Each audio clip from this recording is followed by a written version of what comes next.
Okay, so perhaps it's easier to speak with one that we share. So let me ask Rosemary just to give us an overview as well. Thank you so much, Sean. So before I go, I'd just like to say a big thank you to the network for gathering us in this beautiful, beautiful community, seaside community. My name is Rosemary Amundi, as Sean mentioned. I am the Regional Director for the Aspen Network of Development Entrepreneurs. I know it's a mouthful. It's also fondly known as ANDI in some circles. ANDI is a program of the Aspen Institute, and it's a global network of over 200 organizations that support entrepreneurship in developing economies. ANDI members come from both foundations, private sector. We have private equity, investors, accelerators, incubators. So ANDI members provide both financial and non-financial support to entrepreneurs. And we do this for the main reason that we believe that small and growing businesses offer the most promising pathway to not at yeah. So small and growing businesses way to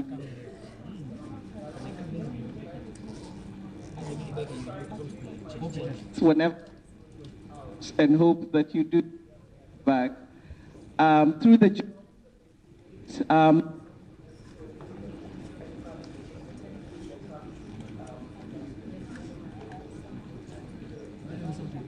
can't hear me.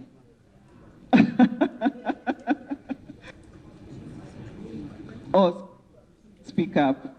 Yeah. Okay.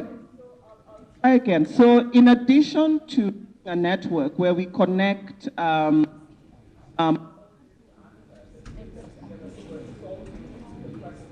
that face entrepreneurs, particularly small and growing businesses, we do programming around 3 areas in connection with our funders. And these 3 SDGs that we believe we can make impact towards, that is gender equality, climate action, and decent work. In terms of gender equality, we are working around the specific challenge of access to finance for women-led, women-owned businesses, because we identified that there's a huge disparity in terms of financing that goes to support women-led and women-owned businesses as opposed to our efforts. So we do this through advocacy, but we are also very intentional. So for example, we train investors in terms of how to take a gender lens approach when making investment decisions. Also do programming around climate, as I mentioned, and our approach to climate is simple. That the solutions that we adopt around climate change and climate adaptation also should involve creating economic opportunity from the perspective of how can small and growing businesses contribute to climate change while also creating jobs and creating economic opportunities. So the whole kind of conversation around green entrepreneurship and the support systems to make green entrepreneurship sustainable and workable in the countries that we work in. So I'll stop there. And okay, thank you, Rosemary. I do apologize for the sound.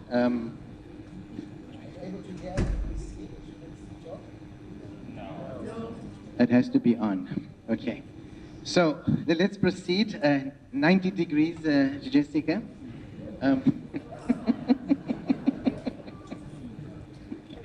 Okay. So the issue here is that we are focusing obviously on systems and systems change both within philanthropy and the extent and the potential of philanthropy to drive social change, systems change in development, and calling for, in a sense, a new paradigm for collective action or transformation across sectors. And when we talk about that collective action, it obviously demands collective vision, and that becomes one of the key challenges as to how we, in a sense, sort of achieve that. But Jessica, could I start with you by you explaining to us how you understand this? What does it mean for you? How would you define it? And how does your work give expression at the moment to the whole sort of area of systemic change? Okay. So Tendai had a theory that the problem is that the mic is transmitting, and where we're standing, because we're sitting down and the transmitter is there, it's not accessing. So he says, stand up and see if it works better, and it seems that it does. So thank you for your technical input. I'm gonna stand. In the name of democracy, please understand I'm actually sitting with them, okay? It's just technical. We're in the spirit of shifting the power, are we not? Okay, fine. So this systems thing is interesting, and I'm one of those people that likes to understand or prefers to map out the terrain before I engage. So I just thought maybe to offer my very simple understanding of what a system is.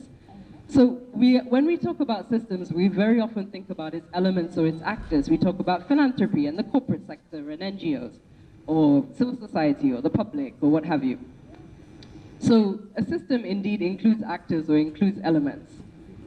But those actors and elements are organized in a manner in order to produce something, right? They have some kind of a goal or an intention. But crucially, a system does not produce anything without the relationships between the actors. The relationships between the actors is what produces, okay? So we have to think about the relationships, not just the individual actors, but how they're relating to each other, what they're making each other do or not do, right? And what that produces. The second layer I would offer comes from the social justice lens, which is what our foundation is based on, which is, and is a contribution also of critical social theory, which is to say that we very often assume that a system is designed to produce good. But if we look across the board at education systems, at food systems, at water systems, at governance systems, we say that ultimately the majority impact is unequal or unjust, right? We deal with a tremendous amount of injustice or inequality in the world. And all of these systems are not delivering, actually, when it comes to the question of justice. So one of the contentions is to say that the reason that they're not delivering is that they're not designed to. They're not actually designed to. That is not necessarily the purpose of the system. That's challenging. It's challenging. But we have to listen to the people most affected by the system who are saying it does not work. Okay? So what is it then in the design? Is it that the actors that are engaging it, right, are not the right actors? Is it that the relationships between them are not working? Is it that the underlying ethics or the underlying principles upon which the system is designed, right, are not congruent with producing an equal outcome? What is it? And we need to explore that. I'm not going to give one answer because it may be different things for different systems. But we have to explore the question of why.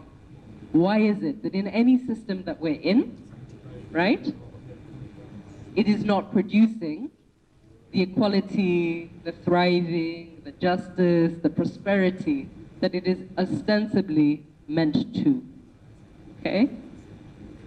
And again, here we have people working in different domains doing different things. We have someone who's a fair trade expert thinking about why is it that a trade system that's supposed to enable producers to thrive doesn't? And is it that we could put in place different things in that system to make that, to change that dynamic? Okay.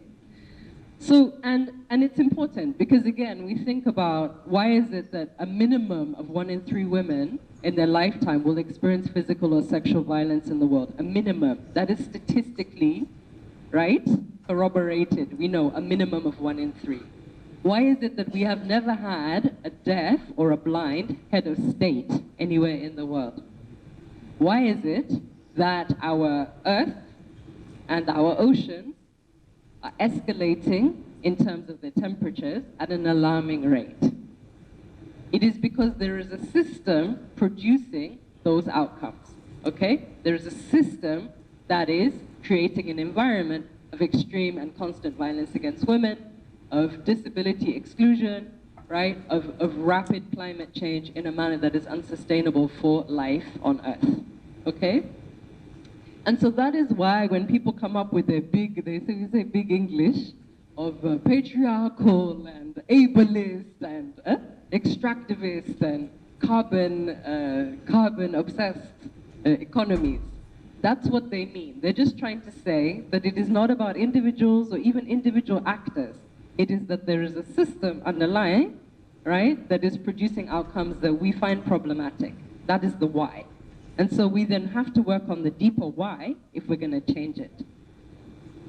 I just want to say too that when we think about this, we also have to think about ourselves, because philanthropy very often acts as if we're somehow neutral in this conversation, and that how somehow we observe a system, but we ourselves, and we analyze it and we identify what's wrong with it, but somehow we ourselves are not a part of it.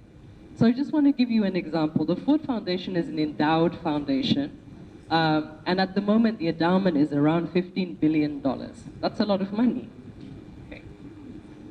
So it is also not good enough that we give grants to impact on social justice or environmental justice, and we don't think about our endowment, which it's big enough to have an impact in terms of the direction of investment, right? So the board has taken this very seriously. We are divesting from fossil fuels because it's incongruent with the climate justice approach.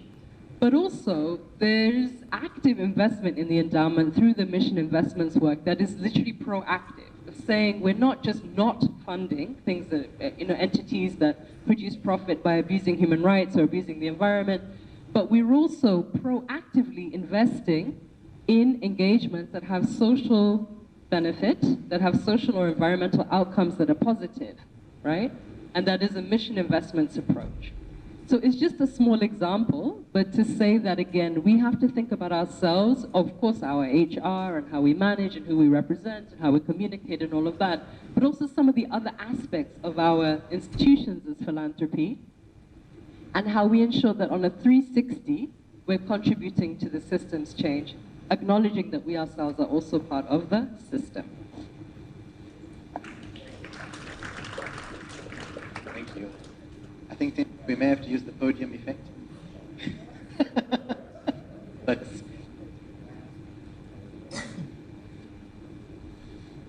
I can't define the system better than what Jessica has done. So I'm going to work on the definition that we've been given. But what I'm going to do is to look at the global power system and also the national power systems that we have. So I phrased everything I'm saying, I framed it around what must we do. For those of you who come from leftist literature like I do, we were trained around the Leninist question of what must be done. The what must be done question was always a question about what somebody else should do. And in many instances, it was the state that should do so. But over the years, we've come to a place whereby we've begun to realize that for us to take the power, to appropriate the power, we should also put ourselves in the equation of what needs to be done. So for us is to say what must be done to achieve systems transformation. There's definitely a challenge with the dominant systems of power that we have.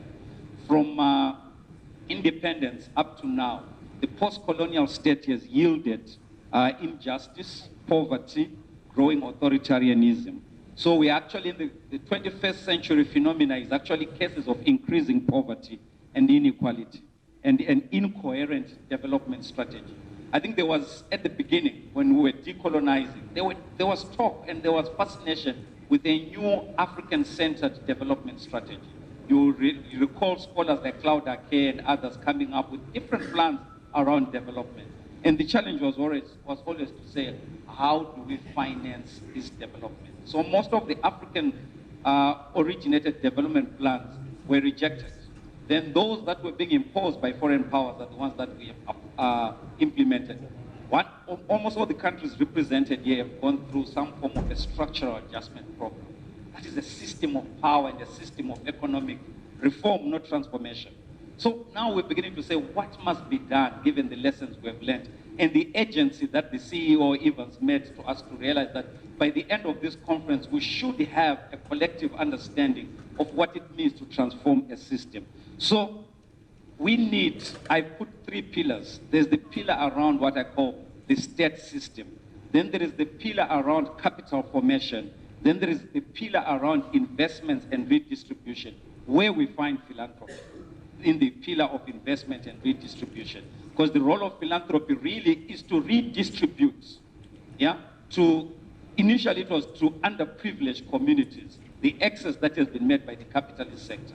But in the non-profit space or in the philanthropy space, we are making advances around reforming the system, because we're talking now about localization.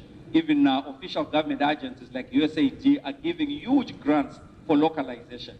But the contradiction is we're talking of localization in the redistribution method, but we're not talking about localization in the capital formation methods. So our capitalist sector, the engine of growth that is driving economic growth in many countries, is driven by multinationals, by FDI. There is no localization agenda in that sector. So for us to really look at that contradiction is to go and look at philanthropy as a system emerging in the US and other developed economies. Then we begin to realize that its origins are in a local capitalist sector, a locally driven capitalist sector. Jessica Warren's organization and many others, driven by capitalists of that era, would develop a wealth, and they began to come up with an agenda to say, we want to take over the redistribution of the wealth we've made. We do not necessarily have 100% trust in the government. That's why they have 501c3 charity as a code for tax to say, we will redistribute the wealth that we've made. But for us here in Africa, we're talking about localization in the philanthropy sector for resources that are not local. So we have come to a place whereby we keep on talking about shifting the power, but we're not shifting the power where we make money. So for us to transform, I think we need to start off by thinking about how do we deal with the capitalist sectors in our countries, where they are dominated by large-scale multinationals, FDI. Yeah? Because in the absence of us localizing or owning our economies, how then do we deploy the excess into philanthropy? We're always going to depend on philanthropy that is coming from elsewhere. There's nothing wrong with the philanthropy that is coming from elsewhere, but we need to work in partnership with that form of philanthropy. So that's a level of change. That's a level of just understanding, disrupting the system for transformation. When we got to the best of making sure that the economic actors are actually local actors.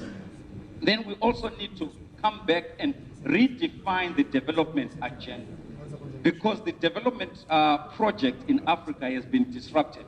There have been many other interventions that have been externally driven, structural adjustment being one of them, and many others, that have actually demobilized agency. And the state has also been pushed out because of its own inefficiencies, corruption, etc. But for us to really achieve development that we've seen in the past 50 years, development has been in Asia and other regions. And when we look at the agency of development in those areas, the state has been very active. But here in Africa, we try to push the state out of it to say the development is going to happen in the absence of the state. So at times we then over-celebrate the potential of philanthropy or the potential of entrepreneurs on their own. But we need to bring back the state. We need to find ways of bringing back the state by, number one, democratizing the state, and number two, making sure that the state has got capabilities or effectiveness to really drive this entrepreneurship agenda, to be the one that begins to fund opportunities for local entrepreneurs. It is not good enough that any country has got 2 or 3 big entrepreneurs. I come from Zimbabwe. All of you talk of Strive Masio. If you're in Nigeria, you talk about Aliko Dangote. But we need more of those. One is not enough. Yeah? But for us, we need a capable state that begins to reallocate even opportunities for income generation to locals. Because the challenge right now is all the opportunities for business have been taken over by the, let me not mention countries, but you know, the Eastern neighbors. So around this system change, we need to begin to really push a localization agenda in the states in terms of its preference of who is the partner. Also in the capitalist formation sector, we need to be prioritizing. When we say this, we sound like we're saying we don't want FDI. But we say this FDI has to work in partnership with local entrepreneurship. It's very important for us. So that for us in philanthropy, for us who mobilize philanthropy resources, we are not only dependent on philanthropy coming from abroad, but we're also generating local philanthropy from within.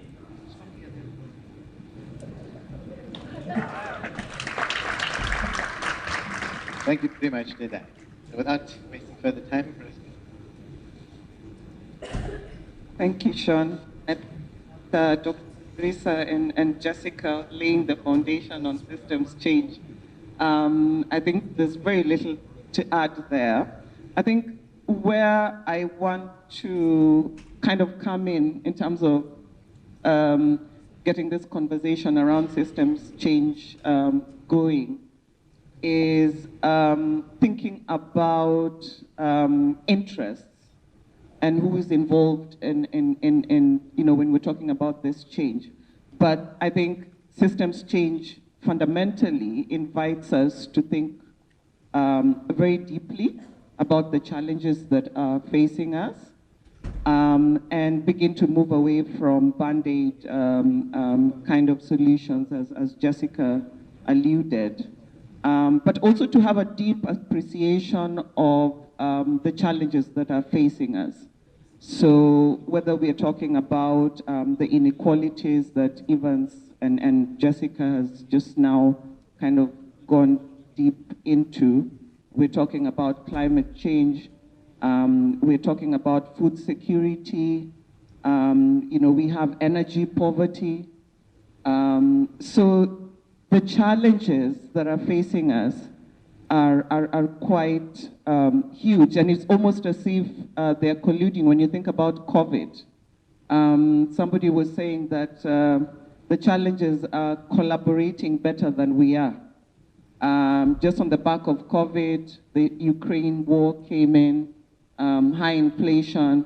So I think we need to have a deeper appreciation and a much broader appreciation of the challenges that we're facing, even as we think about how to begin to move the needle around addressing the problems that we are facing. So I'd like to maybe talk about interests and actors, and kind of get us also to begin to think about the different roles that we play and some of the factors that affect systems change in our communities. And the analogy I'd like to use is a second-hand car. You know, so if you live on the continent, and we all live on the well, most of us, majority at least, that are in this room live on the continent, you've either driven a second-hand car, you know somebody that has driven a second-hand car, you will drive a second-hand car, and second-hand cars are synonymous with our different modes of transportation on the continent. So there are two types of mechanics. There's a mechanic that you will have on speed dial because you'll be calling him every 2 weeks. You know, the calls you'll be having with them, probably calling them more times than you call your friends and family. Because when you take your car there, he'll be taking a Band-Aid approach. He'll do a fix here, a fix there, and because he knows that if he addresses the root cause of the problem, then he has lost a customer. Why would he want to address the root cause of the problem when A, he does not have the capacity nor the capability to address the root cause of the problem? So by telling you that you need an engine overhaul, it means that you will go somewhere else to get the engine overhaul done. It means that you will lose business. So I'd like us to reflect on that, interests. There's another mechanic who will be honest with you and tell you, instead of changing, there's a noise. The car keeps on making this noise. Instead of telling you to change a shock, a part here, tell you, no, you need to replace the entire suspension system. Okay? This is the damage. You probably will have to do without the car for the next year or two, but we will solve the problem. So, most of the time, because of convenience, we take the easiest route, the one that is less painful, doesn't cost a lot, and will get us there quickly. But it will get us there quickly for today and tomorrow. The problem will still be there next year. So I wanted to share that as kind of a way of thinking about interests and how to tackle systems change or the problems that we're facing. The second thing is I want to lean in on what Dr. Marisa had started, the conversation around localization. And I probably maybe use one example. So he's quite right that we're having this conversation about localization.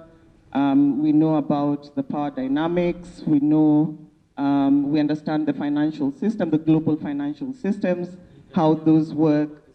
And two things. One, for example, if we look at the challenge of addressing access to finance, for example, for small and growing businesses or SMEs, and we keep trying to do the same things, but money is not flowing to the small and growing businesses that need it.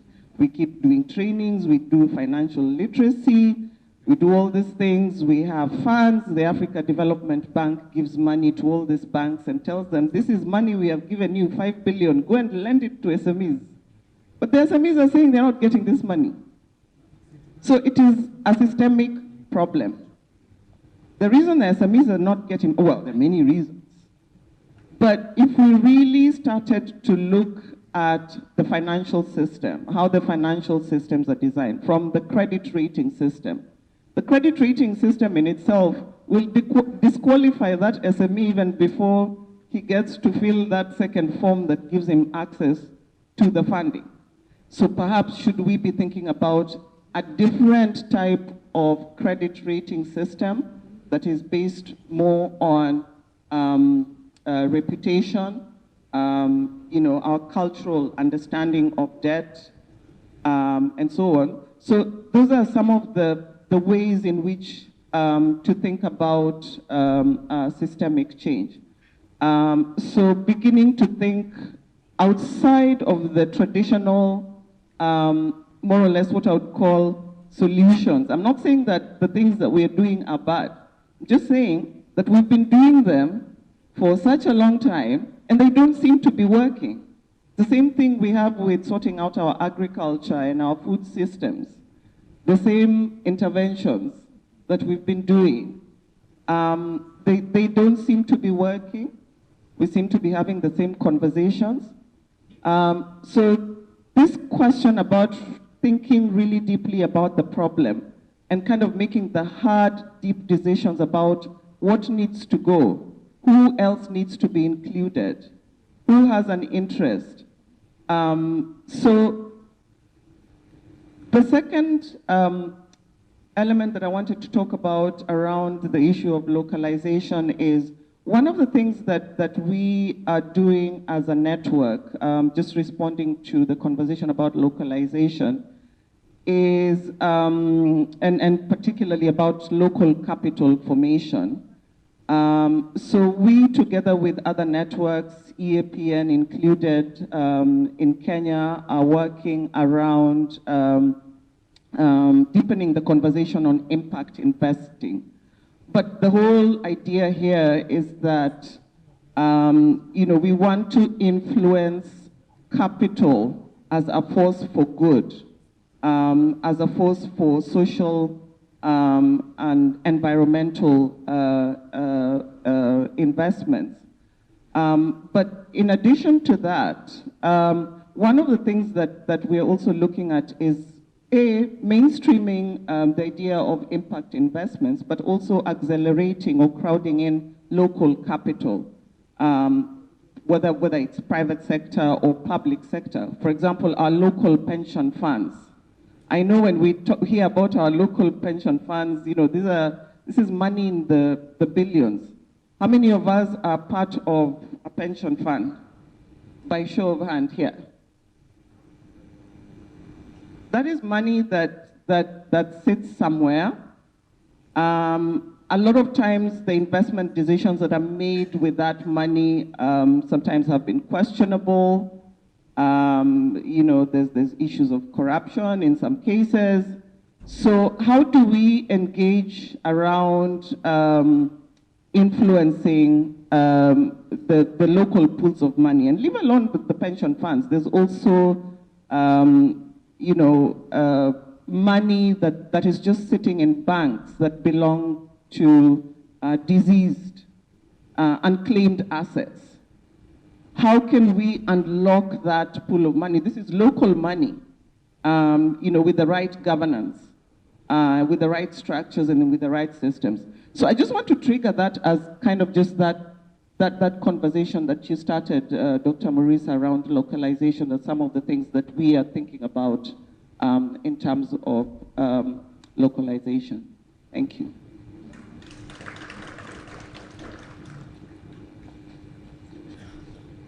Thank you, Rosemary. We've just been informed that our time is very limited, and that's quite, in terms of needing to cut this incredibly important conversation short. I think Jessica has very simply sort of put to us almost disaggregated systems in terms of the actors' relationships and principles and how we are needing to navigate that. Where Tendai has been speaking about the issue around focusing on the engine of growth, that there is no localization agenda in capital formation, that we need to also redefine the development agenda. Rose, who has extensive experience with the second-hand car industry, has also sort of given us and emphasized the fact that we really need to have a much deeper appreciation of the challenges that we face, in particular the root causes of the problems, and the importance of impact in investing and getting local investments. I think we, a panel, unfortunately have about less than 10 minutes left. So perhaps, because what we wanted to also unpack was, so how do we then, in a sense, catalyze this kind of collective action? How do we get common vision across the different sectors in order to effect the kind of systemic change that we want to see? So I'm not sure if, but we also want this panel to challenge you and to challenge the conference, since we'll be spending 3 days on these issues, was to actually to remind you or to have you consider a particular aspect that they would like to emphasize. So perhaps, panel, if I could ask maybe one thought on how and one challenge to the conference and the deliberations, and what we would like to see as the outcome by the time that we walk away from this conference.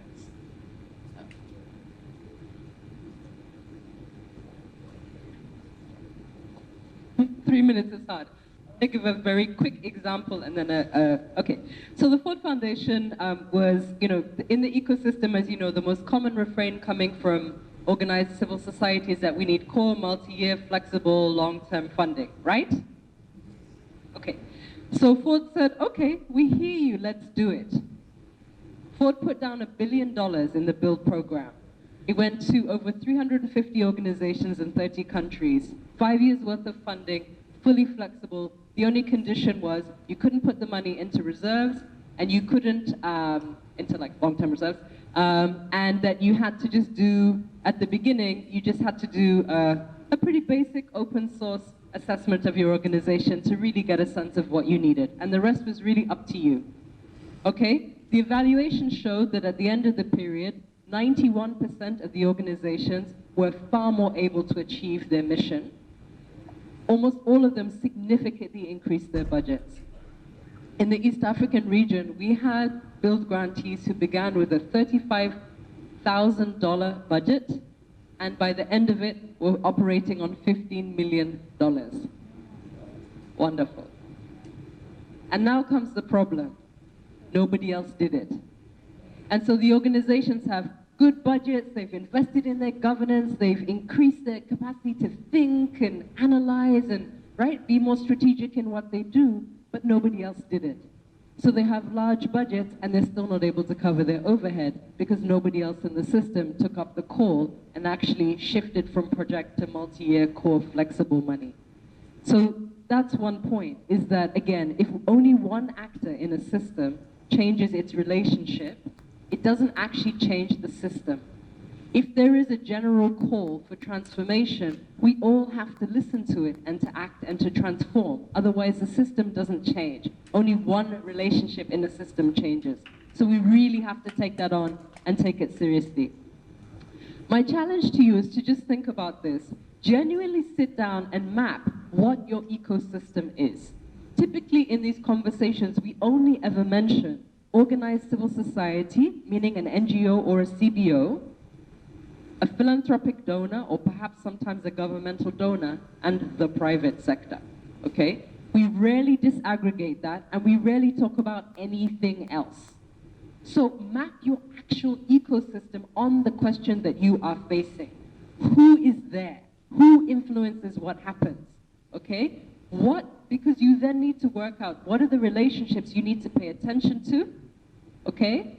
And who else could you be bringing into the conversation about transformation towards better social, economic, political outcomes? Okay, so actually map your ecosystem and rethink who is it that you're relating to, how are you relating to them, and do you perhaps need to build new relationships in order to make a transformative impact on the thing that you're working on? Thank you very much, Jessica. Rose, could I ask you to step forward? Absolutely. Thank you, Sean. So I think I would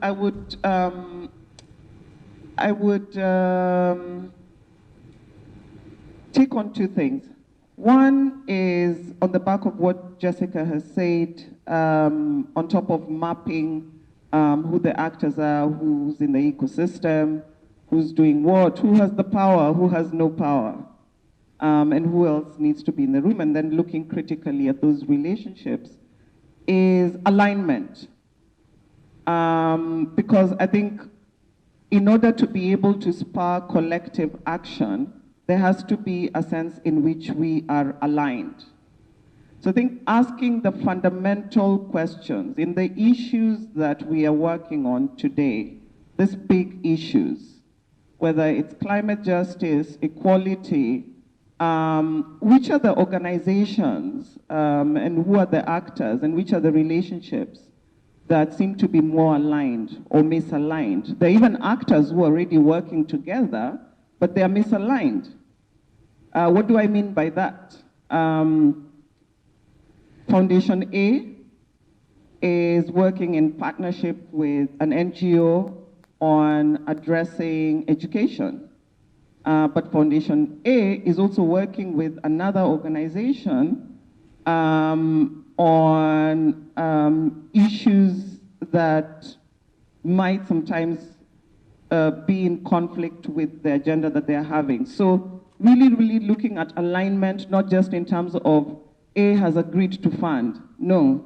Is A the right partner in the long term? Who else are they funding? Who else are they working with? What other NGOs? Which communities are they supporting? And investing in the ability of the communities to be good partners. So alignment is key, whether it's alignment in terms of the goals and objectives, alignment in terms of our governance structures, alignment in terms of the, what I would call the values, the shared values that we're working on. The other one is investing in these relationships and investing in partnerships. So as I was saying to my colleagues in the morning, we invest in project management, we invest in different capabilities in the organization, HR. But I don't think we do enough in terms of investing in developing and building partnerships. So really critically looking at what additional investments do we need to be making in terms of bringing this alignment and making partnerships work. Partnering is difficult as it is. So I think thinking more deeply in terms of what else we need to do in terms of making those partnerships work, and examining the existing relationships. That might take hard decisions, but they need to be taken. So I think I'll stop there. Thank you, Rose. And then finally, Tendai. So is it me then T? Okay, I fundraise for a living. Can I fundraise for a minute, an extra minute? So I think the focus should really be on the means. We're very clear about the transformation we want, but it's the means of getting there. How do we get there? The transformation or the desired state that we want is a state of justice, democracy, inclusion, etc. But the challenge that we have is the means towards the achievement of that. So I think one of the things the challenge that we have in the philanthropy space is at times and in many instances, our discussions are in silos. We are so caught up in silos. A philanthropy discussion happening here may not touch on the structural issues affecting the African continent. So there's an elephant in the room about Africa. Africa loses more resources than it gains every year through a phenomenon that we have called illicit financial flows. If we do not plug that wall, everything else is in vain. So the connection between philanthropy and the advocacy movement that is working on those issues is very important. So our conversations we cannot afford to work in silos anymore.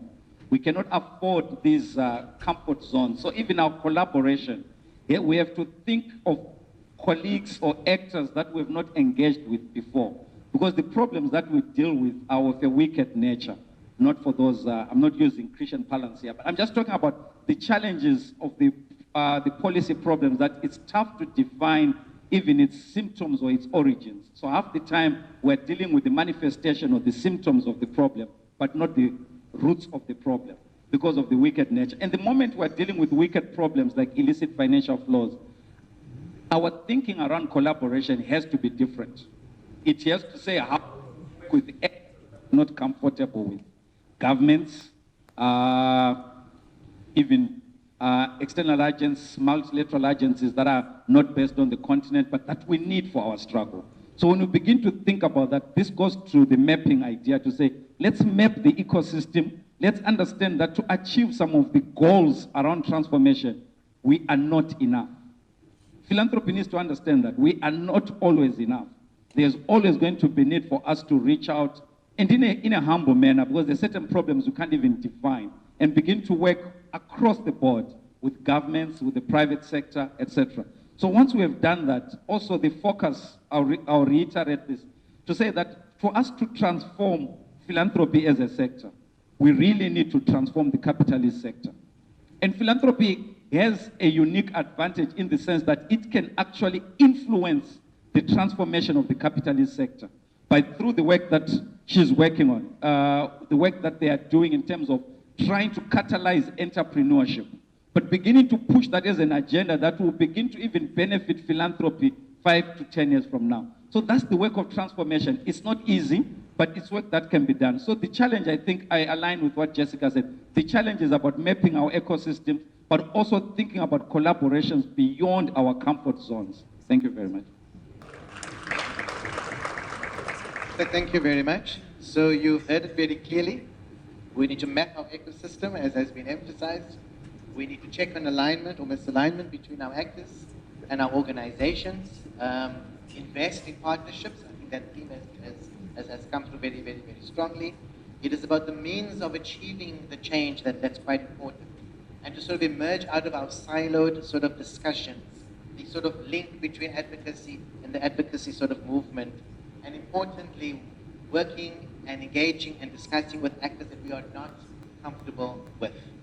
And so I think with those few words, I firstly wish to thank firstly for the incredible work that you're each doing and the organizations that you lead, and for the time that you've given us here.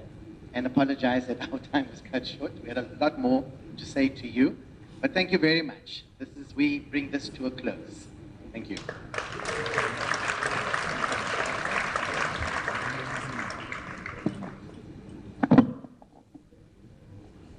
Thank you so much to our panel. As we wrap up this session, I just do want to give two other reflections. First of all, Jessica, thank you for sharing what happened after Darren spent a year listening to people and investing in people. I think that at people and institutions, I think that it's really important that we do not forget to listen. And as has been shared by Tendai and others, let's also give ourselves a pat on the back that we aren't where we were 10 years ago, 20 years ago. I think sometimes in our quest towards moving forward, we forget how far we've come, right? So there has been progress, and we're excited about that. Sorry, your panel just left you hanging as you were looking. Don't worry, don't worry. We will be together. So we're rushing for time. I know everyone can feel it. But we do want to reclaim our program as much as we can. And